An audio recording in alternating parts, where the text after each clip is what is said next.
Switch credit requires eligible trade-in, purchase, and service per line. Total credits based on trade-in value plus device balance or early termination fee owed less trade-in. Charges and restrictions apply. See store for details.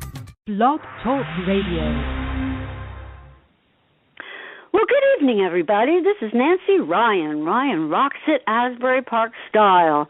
I'm telling you, I adore broadcasting. And it's just another beautiful day in New Jersey.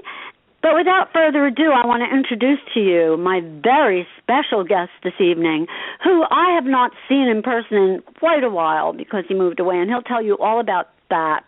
But his name is COLEMAN R. Brice. He is a singer-songwriter, a recording artist, and so much more. And you're going to learn about Colie. I'm going to introduce Colie now. Hi, Colie. Well, hello. How you doing? I'm doing really good. Now, Colie, a lot of people, I think, have been looking forward to this interview because I got a lot of response and people saying, oh, I like this and I like this because you've been away now for a while. And I did in the promo tell everyone that you're a Jersey guy. You were born and raised in New Jersey. But when did you leave and move to Maine? How long ago was that? It was the summer of 2012. We moved to Eastport, Maine. So you've been there for a while now. Yep. We love it here. When we moved back from California, we kind of had sticker shock when we went back to the New Jersey shore.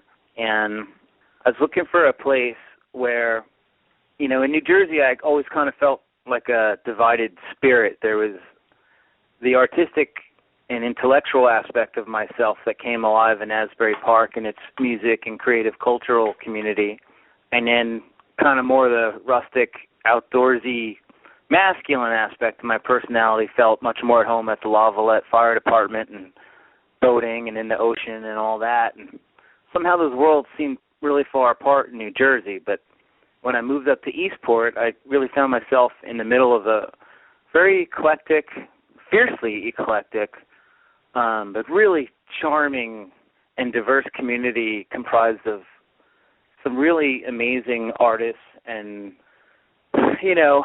coupled with a working waterfront with like really hardy, people you would think of when you think of Maine, some real tough dudes on the waterfront, and I just found a combination of that really spoke to my soul and just felt like it felt like the right place to be. Right. Now, you mentioned California. What part of California were you in, and when were you in California? How long did you live there? I was in California for a few years. I had been on the road for a year, actually, hosting an internet reality TV show. I didn't know that. See? I learn something new every day. And while I was out there on the road, I had bought some domains, including the one for classicrecords.com. And long story short, an old acquaintance of mine had gotten a hold of me and invited me to come out to Hollywood to be the marketing director for his audiophile record label called Classic Records. But he was also starting a new music company called themusic.com, and he basically also invited me to basically work double duty, but have very strong creative input in what themusic.com was. And we were pioneers in live internet streams. Like in the year 2000, we had 128 kilobyte live CD quality internet streaming, secure downloads, community-based stuff. You're like a frontiersman, just like you said. That's what you like. That's what's exciting for you. That's great. Fabulous. And it was out there in Hollywood where and it was fun for my musical aspirations, too. I got to play the Sunset Strip and the Viper Room and the Roxy, and I got... As I, send this interview out everywhere, because that is really a phenomenal thing, a phenomenal experience that you had for your career. Well, there's a lot of stuff I did. There's a lot of stuff I did there. I was in Bernie Gurman's mastering studio making mastering decisions on the Led Zeppelin catalog being put back out on vinyl. I secured the rights to release Amy Mann's catalog on SACD. Mm-hmm. But so tell us just a little bit more about California, and that's great that you made it. I never even went to Hollywood, and I lived in San Diego. Shame on me for 28 years. Back to you. Well, I loved Hollywood. This is so interesting for me. I met Manuela. That's where you met Manuela, and we met I didn't know on that Hollywood either. Boulevard in a place called the Green Room. Really? That is so phenomenal. Yeah, we're both going to see a friend of ours from Stockholm, Sweden, named Sophie Bjork, who was showcasing her songs in this small venue one night. And I don't know, I was there just kind of support my friend who also lived in the same building as me. And Manuela walked in the room, and I just was like, I don't know, so hit on by the lightning. floor. Yeah. Well, Manuela, let's face it, Manuela is a beautiful woman, inside and out. I had the pleasure of getting to know her a little bit, and she really is a very beautiful woman. And you're a very handsome guy, and you're all both so creative that I could understand where there would have been some pretty heavy-duty sparks flying there for the two of you. And, you know, when I think of happy couples... I never said it was for the two of us. I had to hunt her down like a dog. Oh, stop it now. Well, wait a minute, Colie. Let's back up. I had to work for it. Something? Did I miss something there? No, she was in love with me too. She just took her a couple more months to realize it. That's all. Oh, you had to pursue Manuela. God, yeah. Well, I didn't. Well, yeah, of course. And when I found out that she was available, then I was quite hearty in my pursuit. Well, I will tell you this. Any woman that is as beautiful as Manuela has the right to be pursued, and pursued hard. But getting back to this, so anyway, when I do think, like I was saying, when I think of happy couples, and believe me, I don't know like trillions of them, but, you know, you are one of the couples that I admire so much because, you know, the times that was over your house when you were helping with me with my music and getting it on iTunes and doing all that stuff that I had no idea what to do. I could see the two of you like had a very loving interaction, and you know, and it's been great to see you on Facebook and just to have known you for the time that I did know you, and also, of course, knowing your best friend, Jay Walker, you know, Jason Lusardi from before he was born, because his mother was my best friend from when we were 18. So there was kind of like a connection. Also known as the best bass player at the Jersey Shore and beyond. Pardon me? Also known as the best bass player at the Jersey Shore and beyond. Oh. Absolutely, and thank you for saying that. And yes, I did mention, and his dad also, of course, Steve, who was one of my friends since I was 18 years old. And I used to go when he was playing. Yeah, a fabulous B3 organ player and pianist, one of the best. And he was on my CD, but, you know, Steve Lusardi also, they call him the maestro, and there's a good reason for that, because he's... He really could have ended up in the E Street Band, but then he had this little kid called Jay. Yeah, exactly. And, you know, my brother Billy could have been in the E Street Band, too, but he was also 5 years older than Bruce, and he was asked to be with Bruce's band, and he turned him down, and he said, no, I'm going to do this, that, and the other. And then my brother did go a few years later with, he went on tour with the James Cotton Blues Band as lead guitarist. And then years later, he went on tour with Clarence Clemens and the Red Bank Rockers for a year and a half. So Billy ended up, you know, number 2 on the monument in Asbury Park. It says Johnny Shaw, Billy Ryan, and then Bruce Springsteen. But Billy does have 5 years on Bruce, so I think that had a lot to do with it. And plus, Billy is really a jazz blues guitarist. I mean, that's his bag. And even though he can play anything else, that's what he really loves is jazz and blues. But okay, Colie, to be honest with you, moving up here, the biggest hardship has been, in many respects, just not having access to the New Age blues experience. My band, like, I really miss playing with my Jersey brothers.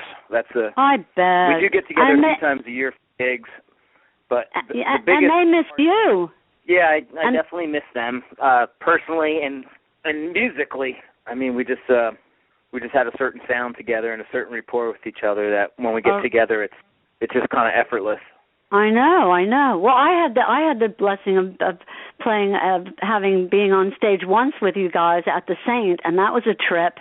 And and I always loved listening to you because you definitely these are guys that can back up anybody at any time in real time. You could just go up and do whatever you do, and we're gonna create a tapestry behind you that's sympathetic to what you're trying to do. I know, because you're so creative and you're so, I could use the word impetuous, intuitive. There's so many different words I could use for you guys. Impromptu. You just like, you just, and it's unusual and different. That's what I like about it. That's what I've always loved about your guitar playing, is that it's so unique. It's different than, you just are different type of a guitarist. That's all there is to it. And I did kind of, when I read about you, and I read about the Luna Muse, the Luna Muse you call it, I think. Is that what you call it? Yeah, a creative philosophy. I call it the Luna Muse principle. Right. And basically translated, that means crazy inspiration. And it's about trying to let go of your ego and tune into the natural presence of any given musical moment. Yeah, and that is so cool, and you better write that down for me too, because I should put that down, because that's like pure, to me, music genius. That's all it is. Because you know, when you're a musician and you hear the same thing over and over, and then you're just waiting, and with music today, and you listen, you go, God, just get me back to the 60s. Give me some, like you said, give me some Led Zeppelin. Give me some, of this, I can't even think at the top of my head, all of the artists that I used to listen to, Garcia and, all these musicians that I absolutely loved. Steppenwolf. I can't even think right, because there's too much going on in my head even talking to you.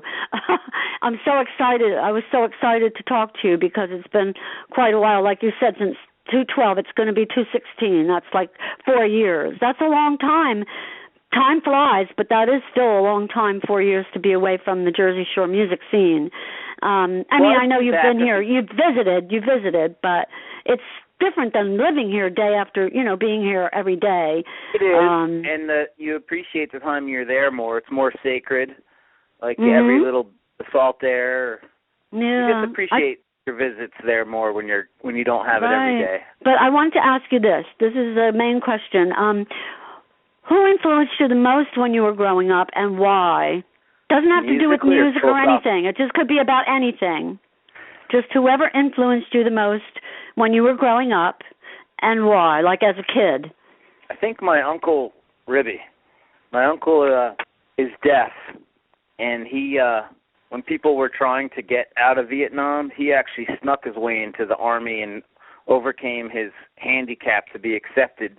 And then my grandmother ratted him out, and they threw him out. Oh, that's intense. But he spent his life as a commercial diver, doing heavy-duty welding and stuff under... Oh, I knew a guy in California, a fellow in California that did that. There's a lot of money in that. And that's a very dangerous job, too, so you should make a lot of money doing that.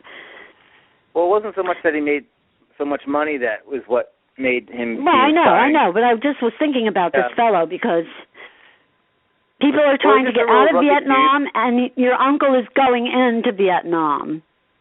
Well, my point was he was this guy that was this rugged dude, but I never saw him ever be anything but gentle to anyone else, and he just had a certain quiet, stoic quality about him. He was a doer, not a talker, and I always looked up to him, and I always felt like if I was okay with Uncle Ribby, then I was okay. How do you spell his name? Well, his name is Robert Ivory Brice, so they called him Rib for short. Okay, because I didn't understand when you were calling him. I thought, well, that's a very unusual name. What is that, So now I know. His initials are Rib, and he was a skinny kid, so they started calling him Ribby. Ribby, right, Ribby. Yeah, I was wondering, what is this? What is this? But I'll tell you what, when I saw pictures of you on Facebook in your new environment in Maine, and I'm talking about whenever you started setting up your Facebook, I don't even remember when it was, but I thought to myself immediately, I was so thrilled for you because I said, dang,